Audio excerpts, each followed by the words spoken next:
Fator de demanda. Tá difícil de entender e aplicar e calcular esse fator no circuito? Primeiro de tudo, para facilitar, se você não tem a mínima intenção de economizar na instalação elétrica, então nem precisa aplicar esse fator. Afinal de contas, ele só serve para isso. Mas como eu tenho quase certeza que todo mundo quer economizar na instalação elétrica, inclusive você, então você vai aplicar esse fator para poder economizar na instalação elétrica. Mas para isso é necessário primeiro entender, afinal de contas, o que é esse fator de demanda. Vamos começar entendendo o que é a demanda. Vamos começar com um exemplo bem simples. Imagina que eu estou construindo um estádio de futebol. Eu quero receber ali um público de 20 mil pessoas. Então eu vou construir um estádio com 20 mil lugares. A sua capacidade máxima, ou seja, com o estádio lotado, será de 20 mil pessoas. Então preciso providenciar 20 mil lugares. A demanda desse estádio, em 100% da sua capacidade, será de 20 mil, ok? Bem fácil de você entender, né? 20 mil lugares para 20 mil pessoas. Agora vamos pegar um outro exemplo.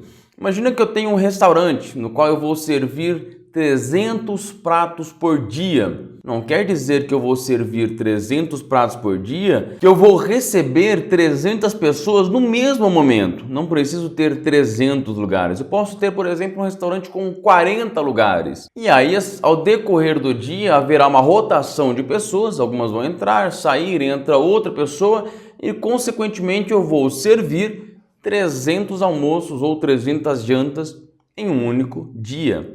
Para isso, nós iremos aplicar um fator de correção. Afinal de contas, você não quer construir um mega restaurante com 300 lugares e quando você vai ver tem apenas 40 pessoas sentadas. Então, vamos calcular essa demanda máxima instantânea, ou seja, o máximo de pessoas que terá em um momento.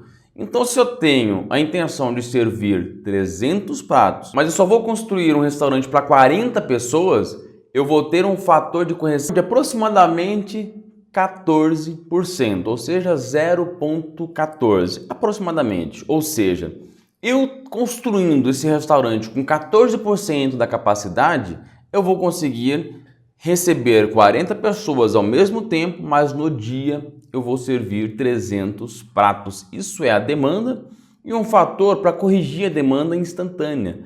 É exatamente isso que a gente precisa aplicar na instalação elétrica. Não quer dizer que eu tenha lá um circuito com 30 lâmpadas instaladas que eu vou utilizar as 30 lâmpadas ao mesmo tempo. Eu posso aplicar um fator para corrigir essa demanda instantânea, ou seja, qual é o máximo de lâmpadas que eu vou ter ligadas ao mesmo tempo? Posso ter um fator de 50%, ou seja, 0,5. Ou seja, se eu tinha 30 lâmpadas, eu vou ter no máximo 15 lâmpadas ligadas ao mesmo tempo. Esse fator de correção serve justamente para mim não precisar superdimensionar a minha instalação e, consequentemente, eu vou economizar nos cabos e disjuntores e também eletrodutos e tudo mais. Uma observação importante que muitos acabam aí vacilando nesse ponto do cálculo é entender qual é a finalidade dessa instalação elétrica. Afinal de contas, imagina, por exemplo, um escritório. Tem lá 50 luminárias localizadas em um único espaço. Qual é a chance de todas as luminárias estarem ligadas ao mesmo tempo? É de 100%. A pessoa chega no escritório, ela vai ligar tudo.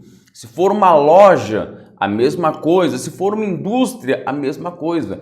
Precisa primeiramente analisar o espaço. Por isso que a NBR 5410 ela não fornece um padrão de fator de correção de demanda, que podemos chamar assim também, o fator de demanda como um fator para corrigir a demanda. Isso pode variar de região para região, por isso que muitas concessionárias fornecem o fator de correção de demanda para você aplicar lá no seu quadro de disjuntores ou no padrão de entrada, para você não precisar superdimensionar os seus cabos que estão chegando e alimentando a sua casa. Afinal de contas, você não vai ter 100% ali da instalação elétrica na sua casa sendo usada ao mesmo tempo. Você vai ter algumas coisas desligadas enquanto outras estão ligadas. E assim funciona em uma casa. Isso pode mudar muito para outros processos, como por exemplo, oficinas, comércios, lojas, shoppings, indústrias.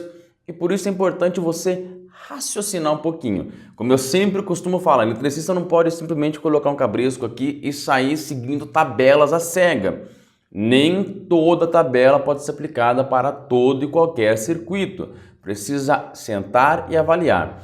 Se você tem dificuldade em entender o fator de demanda, ok, tem muitas tabelas na internet que você pode se apoiar e ter uma base de qual fator de demanda correto você pode aplicar para uma iluminação, para uma instalação em geral, para o padrão de entrada.